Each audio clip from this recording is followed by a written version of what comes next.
Hello दोस्तों, नमस्कार। मैं दिलीप कुमार यादव। आप सभी लोगों का ऑप्टिमम एजुकेशन गाइडेंस पे स्वागत है। तो आप लोगों का कल यानी कि इसकी नोटिफिकेशन आ गया है। तो अब आप लोग सतर्क हो जाइए, अगर आप लोग अभी भी धीमे पड़े हों तो। क्योंकि जो बिहार सरकार है काफी तेजी गति से काम ले रहा है ना, कर रहा है। तो देखो, अभी यानी कि पर्टिकुलर कोई सिलेबस तो दिया नहीं है, और क्या क्राइटेरिया क्या कुछ है ना। तो कितने नंबर का आना है, तो अभी हम जो मेन सब्जेक्ट है अभी अपन फोकस करते हैं, क्योंकि यानी कि ये टॉपिक तो आने ही आने हैं। साइंस तो चेंज हो नहीं जाती ना। तो अगर जो सिलेबस आएगा, तो अगर सिलेबस आता है उसके अकॉर्डिंग हम तय कर पाएंगे कि क्या क्या है, क्या नहीं पढ़ना है। और एक महीने के अंदर यानी कि उसको खत्म भी करना रहेगा। तो यानी कि जैसे ही सिलेबस आता है 1 से 2 दिन में आ जाएगा सिलेबस। और उसको हम कोशिश करेंगे कि 25 यानी 25 तारीख तक हम सिलेबस को खत्म करेंगे, क्योंकि 7 से एग्जाम है। देखो, 3 11 से आप लोगों के फॉर्म भरने स्टार्ट हो जाएंगे, है ना, 3 नवंबर से। और एग्जाम कब है? 7 दिसंबर से। तो कितने दिन बच रहे हैं? यानी लगभग लगभग एक मंथ ही मिल रहा है। तो एक मंथ में तैयारी करना काफी टफली काम है ना। तो इसके लिए आप लोगों को यानी कि ज्यादा से ज्यादा मोर देन प्रैक्टिस, क्योंकि तैयारी तो वैसे आप लोगों की इसके पहले भी हो गई होगी। और जो जनरल अवेयरनेस था वो भी आप लोगों ने पढ़ा ही होगा, है ना। जीके वगैरह है। तो बस आप लोगों को इसमें ज्यादा से ज्यादा क्या रहेगा कि आप लोग जितनी ज्यादा से ज्यादा प्रैक्टिस कर सको। ठीक, तो चलिए, आज का टॉपिक क्या था? DNA and RNA. तो आज के हम टॉपिक पे फोकस करते हैं। आज का हमारा क्या था? DNA and RNA. तो अगर आप लोगों को अभी भी कोई क्वेश्चन हो तो क्वेश्चन कर सकता है, कोई किसी को क्वेश्चन हो, है ना, एग्जाम से रिलेटेड या कोई क्वेश्चन पूछना हो तो वो भी क्वेश्चन कर सकता है ना। तो देखो, अगर हम बात करें सबसे पहले किसकी? डीएनए की। डीएनए का फुल फॉर्म क्या होता है? डीएनए का फुल फॉर्म क्या होता है? Deoxy ribo nucleic acid. क्या होता है? Deoxy ribo nucleic acid. ठीक। जो डीएनए का फुल फॉर्म है तो क्या होता है? Deoxyribo nucleic acid. और जो ये डीएनए है, डीएनए यानी कि ये कैसा होता है? यह एक न्यूक्लिक एसिड है। देखो, यानी कि मैंने देखा कि अगर हम मैं देखा कि अपने लोग को काफी समय कम समय बच रहा है, तो इसके लिए मैं खुद से यानी कि पीपीटी पे तो यानी पूरा वो कंप्यूटर की लैंग्वेज पे आ जाता है। तो मैंने खुद से अपने लैंग्वेज पे ये तैयार करके लेके आ रहा हूँ। क्यों? ताकि जल्द से जल्द हम अपने सिलेबस को कवर कर सके और जल्द से जल्द यानी कि अच्छी पढ़ाई कर सके, है ना। तो चलिए बात करें डीएनए की। तो डीएनए कैसा है? डीएनए जो होता है वो कैसा है? एक न्यूक्लिक एसिड है। ठीक। और जब डीएनए किसके साथ यानी कि जो प्रोटीन के साथ मिलकर के ये किसकी रचना करता है? तो यह क्रोमोसोम बना देता है। ठीक।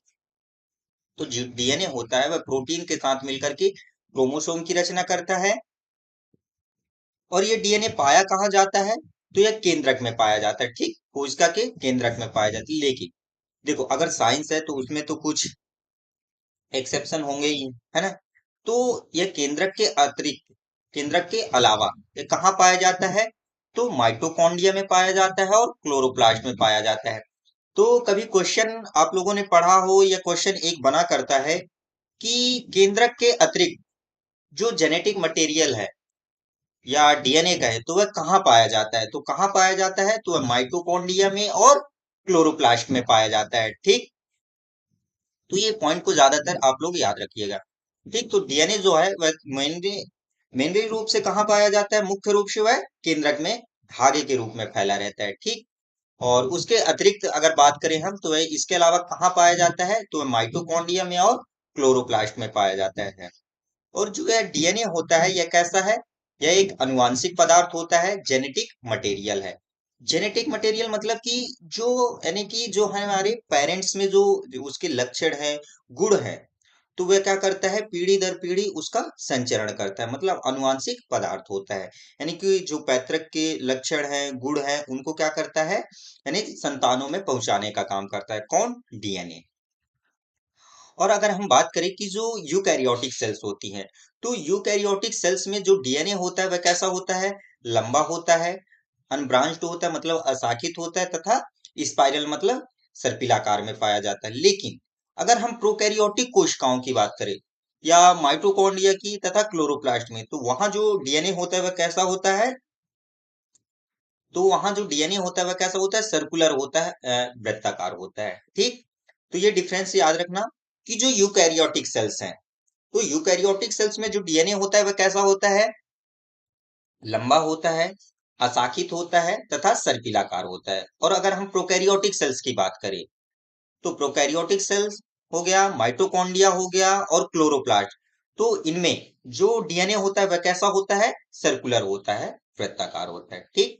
यहां तक किसी को कोई प्रॉब्लम, कोई दिक्कत? अब हम बात करेंगे किसकी? डीएनए की। जो डीएनए होता है ये कितने किस किस से मिलकर के बना हुआ होता है? ठीक। तो किसी को आइडिया कुछ? देखो आप लोगों ने तो इसके पहले भी पढ़ा होगा, तैयारी की होगी, तो समझ लीजिए कि आपका रिवीजन ही हो रहा है। तो देखो, अगर हम बात करें कि जो डीएनए की संरचना है, डीएनए का फुल फॉर्म क्या होता है? Deoxy nucleic acid. ठीक। तो ये जो डीएनए होता है वह किससे मिलकर के बना हुआ होता है? तो यह जो न्यूक्लियोटाइड होते हैं, ठीक, तो यह न्यूक्लियोटाइड का बहुलक होता है। कौन? अपना डीएनए। अब हम बात करें कि जो ये डीएनए है किन किन से मिलकर के बना होता है, तो डीएनए में निम्न संरचना होती है। डीएनए या निम्न संरचनाओं से या निम्न प्रकार से मिलकर के बना हुआ होता है। तो निम्न संरचनाओं से बनता है। तो सबसे पहले बात करें कि इसमें होता क्या क्या है, तो एक होता है का नाइट्रोजनी क्षार होता है, नाइट्रोजनी क्षार या नाइट्रोजिनस बेस। ठीक। दूसरा हो गया क्या? शुगर या शर्करा बोल दें।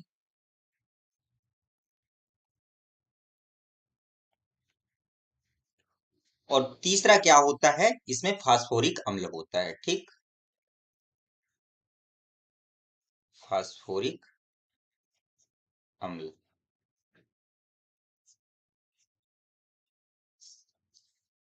फास्फोरिक एसिड, इसका फॉर्मूला क्या होता है? H3PO4। ठीक। तो जो अपना डीएनए है किस किस से मिलकर के बना हुआ है? इसमें नाइट्रोजनस बेस होता है, शर्करा होता है और फास्फोरिक अम्ल होता है। ठीक।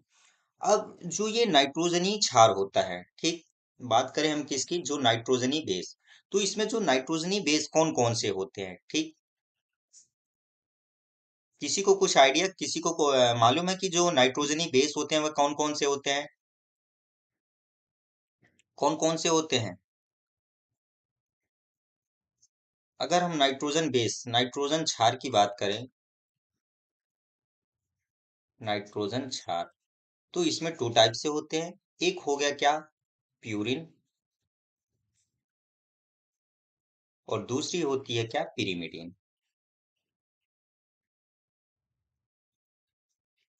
ठीक। इसमें दो नाइट्रोजनस क्षार होते हैं। कौन कौन से? एक हो गया प्यूरिन और दूसरी हो गई पिरिमिडिन। अब प्यूरिन में कौन कौन से आते हैं? तो प्यूरिन में आते हैं एडिनिन, एडिनिन और ग्वानिन।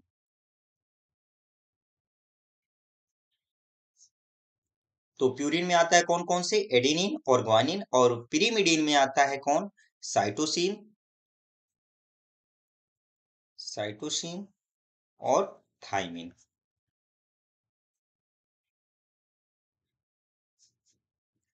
तो ये रहा नाइट्रोजनस बेस। ठीक। और अगर हम बात करें किसका, ये तो पहला हुआ, और दूसरा क्या है? शुगर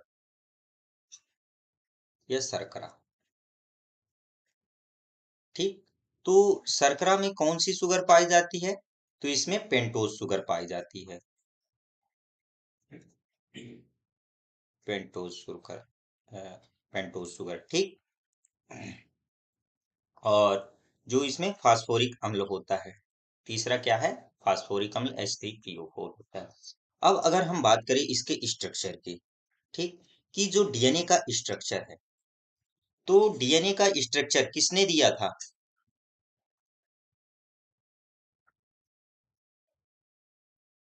डीएनए स्ट्रक्चर या डीएनए का है संरचना,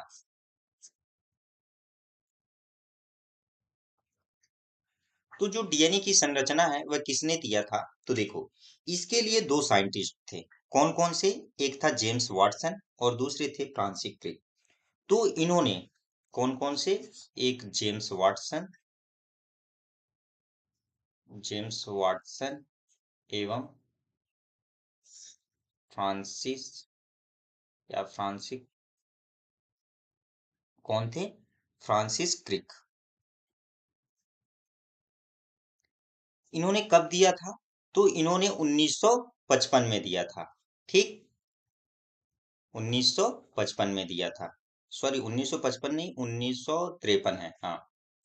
तो जेम्स वाटसन एवं फ्रांसिस क्रिक ने डीएनए का डबल हेलिक्स मॉडल दिया था। कौन सा? Double helix model. तो जेम्स वाटसन एवं फ्रांसिस क्रिक ने, तो इन्होंने डीएनए डीएनए का डबल हेलिक्स मॉडल दिया था, ठीक। तो इसके लिए इनको नोबेल पुरस्कार भी दिया गया था, ठीक। जो नोबेल पुरस्कार है वह कब दिया गया था? कभी क्वेश्चन पूछ ले कि नोबेल पुरस्कार जो डीएनए के लिए जेम्स वाटसन एवं फ्रांसिस क्रिक को नोबेल पुरस्कार दिया गया था, वह कब दिया गया था? तो वह कब दिया गया था? 1962 में दिया गया था, ठीक। तो इन्होंने जो डीएनए का डबल हेलिक्स मॉडल दिया, वह कैसे दिया था? तो देखो कि जो डीएनए होता है वो कुछ ऐसे, यानी कुंडलित शेप में, ये ऐसे, ठीक। और यहाँ पे जो हमारे, यानी कि ये यहाँ पे नाइट्रोजनस जो बेस होते हैं वो लगे रहते हैं, ठीक। और ये कुछ इस प्रकार से जुड़े रहते हैं,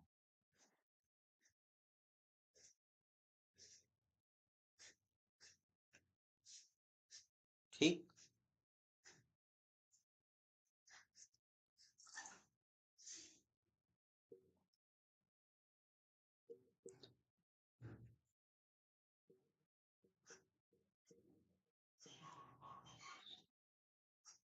ये ऐसे जुड़े रहते हैं। तो अब यहाँ पे बात ये मेन इंपॉर्टेंट है कि देखो, जैसे अपना क्या हो गया,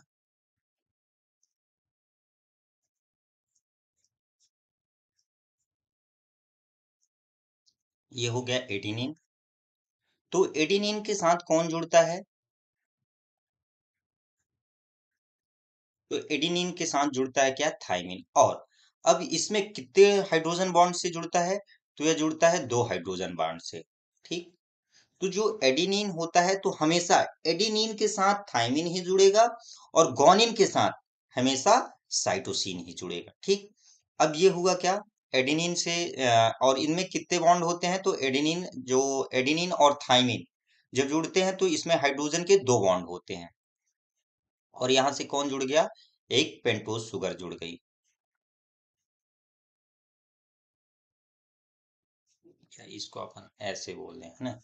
ये शुगर हो गया और फास्फोरस हो गया, ठीक। ऐसे ही,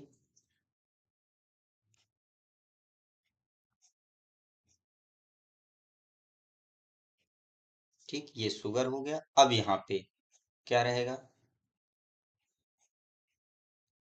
एक हो गया एडिनिन थाइमिन, और यहाँ पे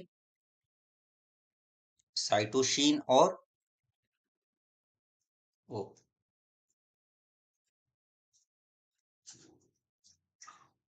तो एडिनिन और थाइमिन हो गया, साइटोसिन और ग्वानिन हो जाएगा, ठीक। तो जो ये साइटोसिन और ग्वानिन होते हैं, ये कितने हाइड्रोजन बॉन्ड से जुड़े रहते हैं? तो ये 3 हाइड्रोजन बॉन्ड से जुड़े रहते हैं, ठीक। यहाँ भी वही सेम क्या हो जाएगा, यहाँ पे शुगर आ जाएगी, ये मैं नाम लिखे दे रहा हूँ, और शुगर के साथ फिर यहाँ पे ऐसे फास्फेट ग्रुप जुड़े रहते हैं। ठीक, तो यहाँ पे पॉइंट लिख लीजिएगा। अच्छा, आरएनए है तो कि जो एडिनिन है, एडिनिन एवं थाइमिन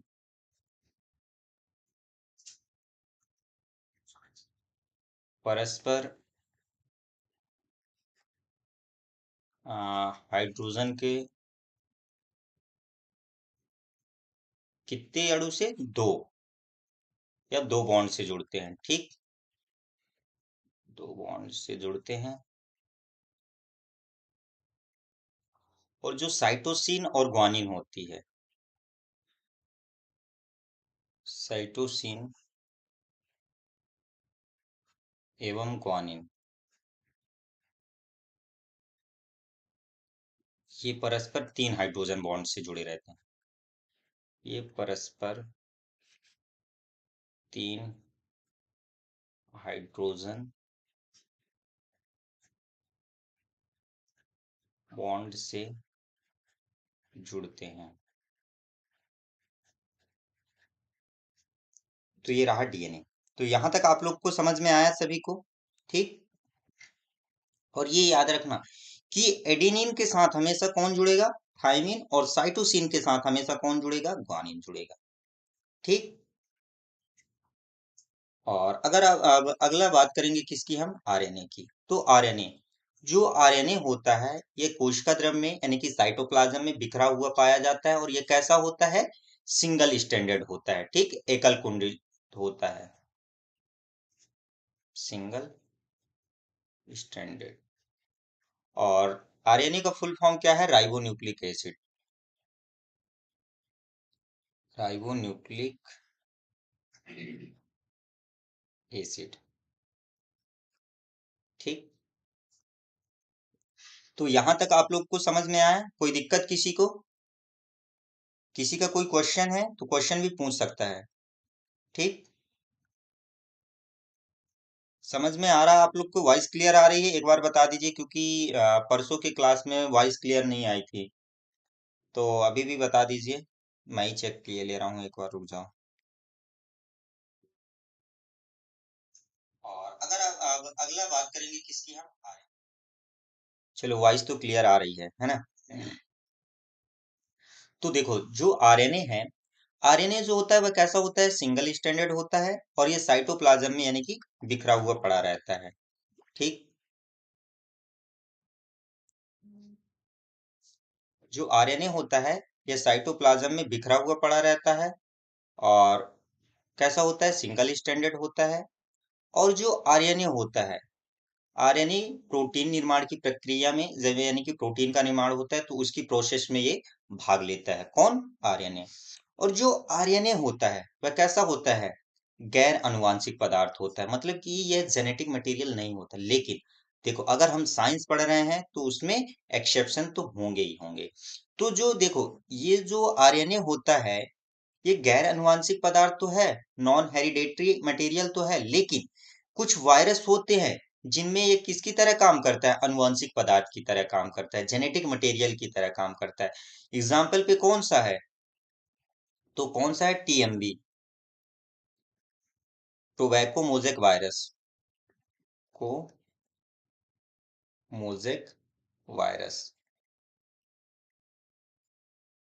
तो जो टोबैको मोजेक वायरस होता है तो उसमें यानी कि अनुवांशिक पदार्थ कौन सा होता है, तो देखो मेनली क्या होता है कि वायरस में यानी कि डीएनए तो पाया नहीं जाता, क्या पाए जाते हैं, यानी आरएनए ही पाए जाते हैं। तो जो टीएमबी होता है तो टीएमबी में अनुवांशिक पदार्थ की तरह कौन काम करता है, यानी कि आरएनए काम करता है। ठीक, अब हम बात करेंगे किसकी, आरएनए के टाइप्स की।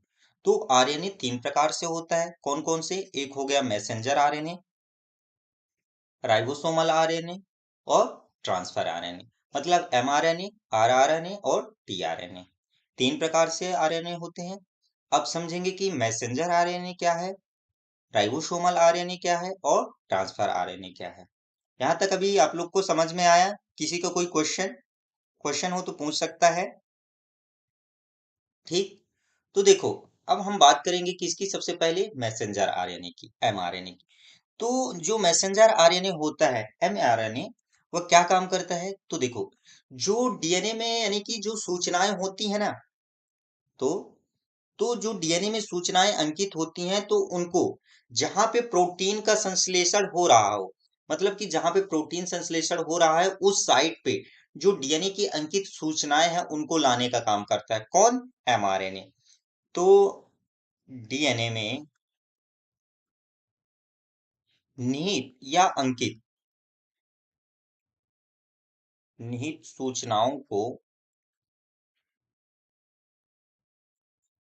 प्रोटीन संश्लेषण स्थल में लाने का कार्य करता है। तो कौन काम करता है? एमआरएनए करता है, ठीक।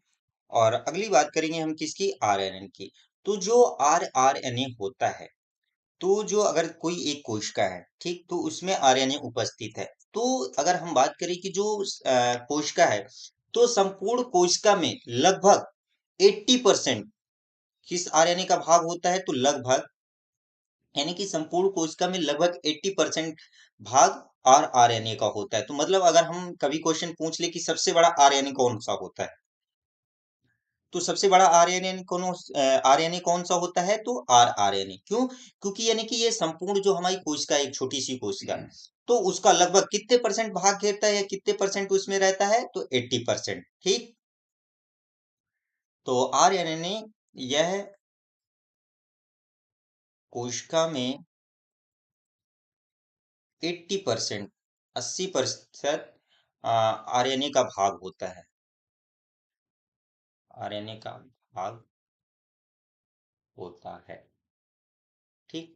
और अगर हम इसके निर्माण की बात करें कि इसका निर्माण कहाँ होता है, तो जो इसका इसका निर्माण कहाँ होता है? न्यूक्लियोलस में होता है आरआरएनए का। तो आरआरएनए का निर्माण कहाँ होता है? केंद्रिका में होता है। तो इसका निर्माण, इसका फॉर्मेशन केंद्रिका में होता है या केंद्रिका के द्वारा होता है, न्यूक्लियोलस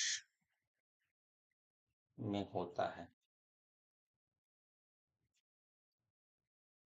ठीक। अब देखो ये कितने परसेंट है? 80% है।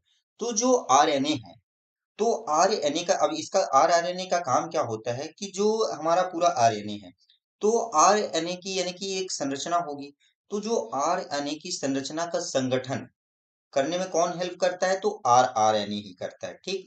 तो इसका काम क्या होता है? तो यह संरचनात्मक संरचनात्मक संगठन में, यहाँ पे देखेंगे नहीं है ना, संरचनात्मक संगठन में सहायता करता है।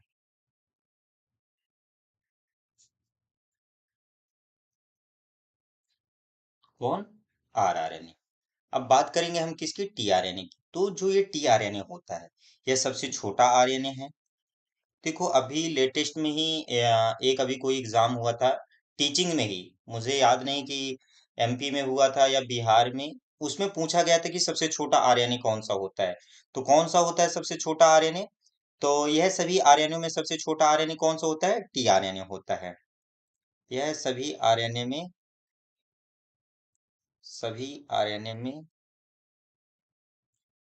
सबसे छोटा आरएनए है, सबसे छोटा आरएनए है, ठीक। तो सबसे छोटा आरएनए कौन सा होता है? तो टीआरएनए होता है, ठीक। और इसका कार्य क्या होता है? तो देखो जो एमआरएनए था, एमआरएनए क्या कर रहा था? तो जो डीएनए में यानी कि सूचनाएं निहित थी उनको लाने का काम कर रहा था, और जो टीआरएनए है, जो अमीनो अम्ल है, तो अमीनो अम्ल को लाने का काम करता है। तो कभी क्वेश्चन ये भी पूछ सकता है, या देखो अभी इस समय तो यानी कि कथन वाले क्वेश्चन ज्यादा पूछ रहे हैं, तो कथन में भी आ सकता है कि टीआरएनए अमीनो अम्ल को प्रोटीन संश्लेषण में लाने का काम करता है।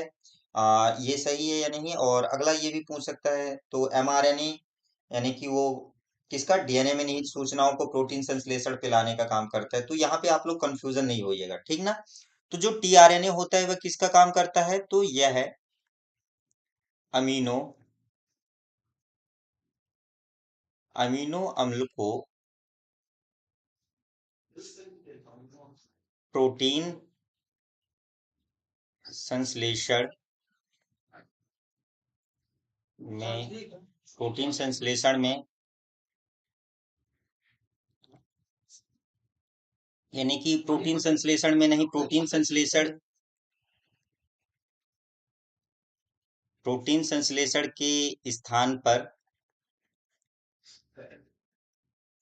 लाने का कार्य करता है, कार्य करता है। ठीक। तो यहाँ पे अब हम लोगों के एमआरएनए सॉरी आरएनए और डीएनए खत्म होते हुए अब अगला हमारा जो टॉपिक रहेगा क्या रहेगा? सेल डिवीजन रहेगा। ठीक। कोश का विभाजन। तो अभी तक आप लोगों को डीएनए में और आरएनए में कोई प्रॉब्लम, कोई दिक्कत, किसी को कोई क्वेश्चन हो तो वो क्वेश्चन पूछ सकता है। इसके बाद जो अगला टॉपिक रहेगा अपना रहेगा सेल डिवीजन, कोश का विभाजन। ठीक।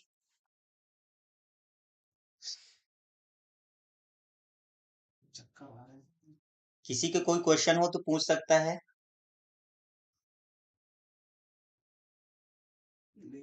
तो देखो हम सेल डिवीजन स्टार्ट करेंगे। तो देखो अगर यानी कि हमने कोशिका के बारे में पढ़ा था कि कोशिका जो होती है वह क्या होती है कि जीवों की संरचनात्मक एवं क्रियात्मक इकाई है। ठीक। मतलब अगर कोई सा भी जीव हो या पेड़ पौधे हो वह किससे मिलकर के बने हुए हैं? कोशिका से मिलकर के बने हुए हैं। ठीक। तो अगर अब देखो जैसे मैं हूं या कोई भी आप हो, है ना, वह किससे मिलकर के बने हैं? यानी कि कोशिका से। चाहे कितना भी छोटा से छोटा जीव हो या कितना बड़ा से बड़ा जीव, वह किससे मिलकर के बना हुआ है? कोशिका से। तो क्या एक कोशिका से काम चलेगा? नहीं। क्यों? क्योंकि हमने पढ़ा है कि यूनिसेलुलर और मल्टी सेलुलर। तो अब जो ये मल्टी सेलुलर हुए, तो ये मल्टी सेलुलर मतलब एक कोशिका से बहुत सारी कोशिका बनी। तो ये कोशिका यानी कि एक कोशिका से दूसरी कोशिका बनती कैसे ही है ना। हमने जो सेल थ्योरी पे पढ़ा था कि जो रुडोल्फ विर्चॉ ने दिया था कि जो अपनी यानी कि जो न्यू सेल्स होती हैं वह किससे बनती हैं? अपनी पूर्ववर्ती कोशिकाओं से बनती हैं। अब ये पूर्ववर्ती कोशिकाएं से कैसे बनती हैं? तो किसके द्वारा बनती है? तो कोशिका विभाजन के द्वारा बनती हैं। तो अपन यानी कि क्या बोल सकते हैं? कोशिका विभाजन है क्या? मतलब कि पैतृक कोशिका जो पेरेंट सेल से न्यू संतति का निर्माण होना एक या बनने की प्रक्रिया क्या कहलाती है? कोशिका विभाजन कहलाती है। ठीक। तो पैतृक कोशिका से, तो मैं क्या सोचूं, आज ये कोशिका विभाजन आज ही यानी कि स्टार्ट कर दे या कल से स्टार्ट कर दे? क्योंकि देखो टाइम भी हो जाएगा। मैं चाहता हूं कि अगर हम इसको पढ़े तो पूरा कंटिन्यूसली, क्योंकि समसूत्री विभाजन भी पढ़ाना पड़ेगा और अर्धसूत्री विभाजन भी पढ़ाना पड़ेगा। तो ओनली तो यानी कि देखो इसमें दो प्रकार के विभाजन होते हैं। कौन कौन से? एक हो गया समसूत्री विभाजन और दूसरा हो गया अर्धसूत्री विभाजन। ठीक। तो आप लोगों के लिए यानी कि देखो अभी सिलेबस आया नहीं है तो अभी हम कुछ डिजाइन कर नहीं सकते हैं। जैसे ही सिलेबस आता है तो उसके हिसाब से हमें डिजाइन करना पड़ेगा क्या कैसे, है ना। तो क्लास को यहीं पे यानी कि अब अपन लोग रखते हैं, है ना। मिलिएगा आप लोग कल कल संडे है। तो कल मैं सोच रहा था कोई टेस्ट रखने के लिए।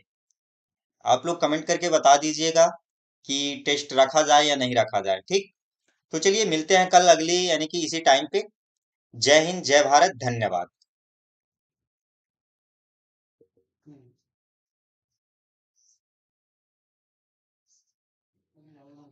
हाँ।